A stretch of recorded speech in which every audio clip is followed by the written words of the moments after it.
Bathing.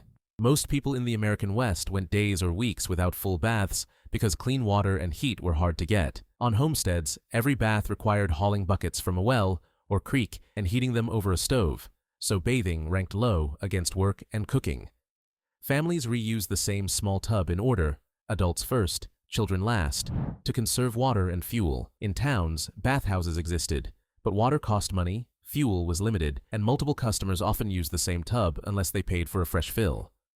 Mining camps rationed water for drinking and cooking, leaving little for washing. Cold winters froze pumps and made bathing risky in unheated rooms. Most baths were quick basin wipes of face, armpits, and hands. Toilets. Toilets in the Wild West were almost always outhouses, simple wooden shacks built over a pit dug into the ground. These pits quickly filled, especially in towns with many residents, and often leaked waste into soil and nearby water sources. The smell was constant, and flies spread germs from waste to food. At night, or in bad weather, people used chamber pots indoors, which were ceramic or metal bowls kept under the bed. In the morning, contents were dumped into the street, into rivers, or into open pits, adding to the stench. Larger towns sometimes had cesspool collectors, but most areas had no organized sewage system, leaving waste management up to each household or business. Dust. Dust was a constant problem in the Wild West, coating homes, streets, and clothing. Dirt roads, unpaved paths, and wind-blown soil filled the air with fine particles that settled on everything. Inside homes and saloons, dust mixed with soot from wood stoves, smoke from fires, and debris from animal hair, creating layers of grime on floors, tables, and utensils. People carried dust on their boots and clothing, spreading it from streets into living and dining areas. Dust also transported germs and bacteria from waste, rotting food, and animal droppings, making eating or sleeping a vector for disease. In towns, constant sweeping did little to remove it, and the fine particles infiltrated lungs, contributing to respiratory illnesses. Soap. Soap in the Wild West was a scarce and valuable commodity, often homemade from animal fat and lye, or imported in small, expensive bars. Many frontier families used it sparingly, reserving it for hand washing or occasional laundry rather than full-body baths. Commercial soaps contained harsh chemicals, which could irritate skin, so people sometimes avoided frequent use altogether. Without regular soap, oils, sweat, dirt, and bacteria accumulated on skin and clothing, creating persistent odors and increasing the risk of infections. In towns, public washhouses provided soap, but it was usually communal and heavily used, meaning the water and soap could already be contaminated. Limited soap availability contributed significantly to the widespread poor hygiene of the era. Spitting. Chewing tobacco was extremely common in the Wild West, and spitting was constant in saloons, gambling halls, and even public buildings. To manage this, saloons placed spittoons, metal pots designed to catch spit, around the room. Floors were often littered with tobacco juice because not everyone aimed well or bothered to use them. Spittoons themselves rarely got cleaned thoroughly, turning into foul-smelling pools of spit. In crowded saloons, the stench mixed with alcohol, smoke, and body odor. On dusty streets, men spat directly onto the ground, spreading bacteria into dry air that people breathed. Diseases like tuberculosis spread easily through droplets, yet spitting remained socially accepted and went largely unchecked. Laundry.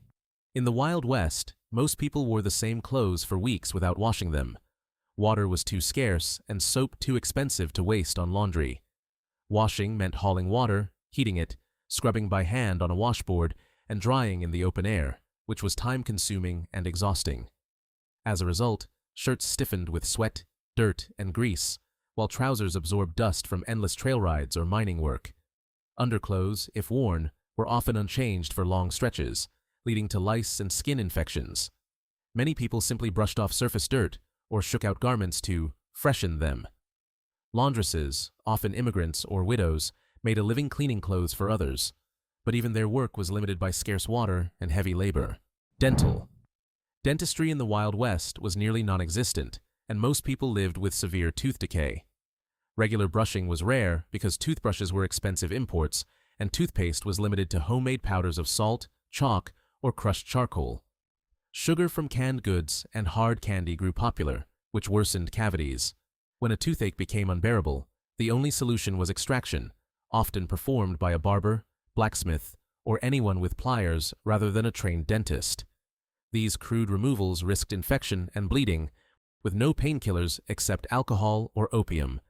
Dentures, if available, were made from animal teeth or ivory, costly luxuries few could afford. As a result, rotting teeth, foul breath, and visible gum disease were common throughout frontier communities.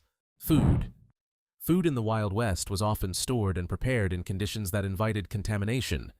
Without refrigeration, meat spoiled quickly, especially in hot summers, and people relied on salting, smoking, or drying to preserve it. Even then, mold and maggots developed, yet food was still eaten rather than wasted. Kitchens and saloons lacked screens on windows, so flies swarmed around cooking pots, carrying germs from waste piles and outhouses. Dust from unpaved streets settled onto uncovered dishes, adding grit to meals. Drinking water from wells, rivers, or barrels was rarely filtered, and it often contained bacteria from human and animal waste. Diarrhea, food poisoning, and intestinal parasites were common, but little was understood about their connection to contaminated food. Bedbugs. Personal grooming in the Wild West was minimal, and infestations of lice, fleas, and bedbugs were widespread. People bathed infrequently, and hair was rarely washed, giving lice an easy environment to thrive. Hats were worn daily and rarely cleaned, trapping sweat, oils, and insects inside. In boarding houses, blankets and mattresses were shared among travelers, spreading bedbugs from one guest to the next. Fleas were also common, carried by dogs, horses, and other animals that lived in close quarters with humans. Night combs and kerosene washes were sometimes used against lice, but infestations usually lingered. Farmers and cowhands working long days often accepted vermin as part of life, scratching constantly and living with irritated skin and sores. Medical tools. Medical hygiene in the Wild West was extremely poor. Doctors, when available, often reused tools such as scalpels, saws, and needles without sterilizing them. Knowledge of germs was limited, and hand washing before surgery was rare.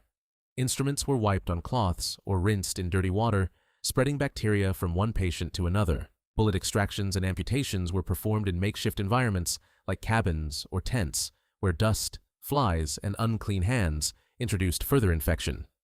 Bandages were reused until they fell apart, and disinfectants such as carbolic acid were not widely adopted. Many patients died not from injuries themselves, but from sepsis, gangrene, or blood poisoning. Survival often depended more on luck and the body's strength than on medical care. Waste. Wild West towns lacked proper sanitation systems, so streets became dumping grounds for every kind of waste. Residents tossed chamber pot contents, leftover food, and animal manure directly into the road. Horses, mules, and oxen left piles of droppings daily, which mixed with mud and dust, creating a foul-smelling sludge. In dry weather, winds carried the dust, laden with bacteria, into homes, saloons, and lungs. Stray dogs and pigs rummaged through garbage piles, spreading disease further. Some towns appointed night soil men to haul waste away, but this was inconsistent and limited to larger settlements. Most frontier communities lived with streets that stank year-round, turning into breeding grounds for flies, rats, and constant illness. Barbershop.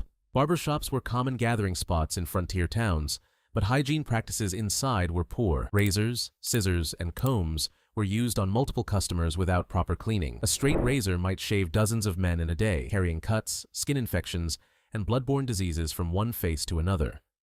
Disinfectants like alcohol or boiling water were rarely applied between uses. Towels were reused repeatedly, often damp and harboring bacteria. Hair clippings mixed with dust and dirt covered the floors, while the smell of sweat and tobacco filled the air. Despite this, barbershops thrived, doubling as dentists or surgeons, further increasing the risks of infection through shared tools and unsanitary practices. Animals. Animals were commonly kept inside homes or stables attached to living areas, which drastically reduced hygiene. Cows, pigs, chickens, and dogs roamed near cooking and sleeping spaces, spreading hair, dander, and fecal matter. Floors were often dirt or rough wood, making it easy for animal waste to mix with human food preparation areas. Flies, attracted to both human and animal waste, transmitted bacteria onto surfaces and dishes. Even pets sleeping on beds or furniture carried fleas and lice directly to humans. Water used for washing or cooking could easily be contaminated by runoff from stables or animal pens. This close proximity between humans and animals amplified the risk of diseases like typhoid, cholera, and parasitic infections. Hygiene in the Wild West was almost non-existent, shaping how people lived day to day. To uncover what really happened inside the rowdy saloons or with the infamous outlaws, make sure to subscribe and check out our other videos, exploring those gritty frontier stories.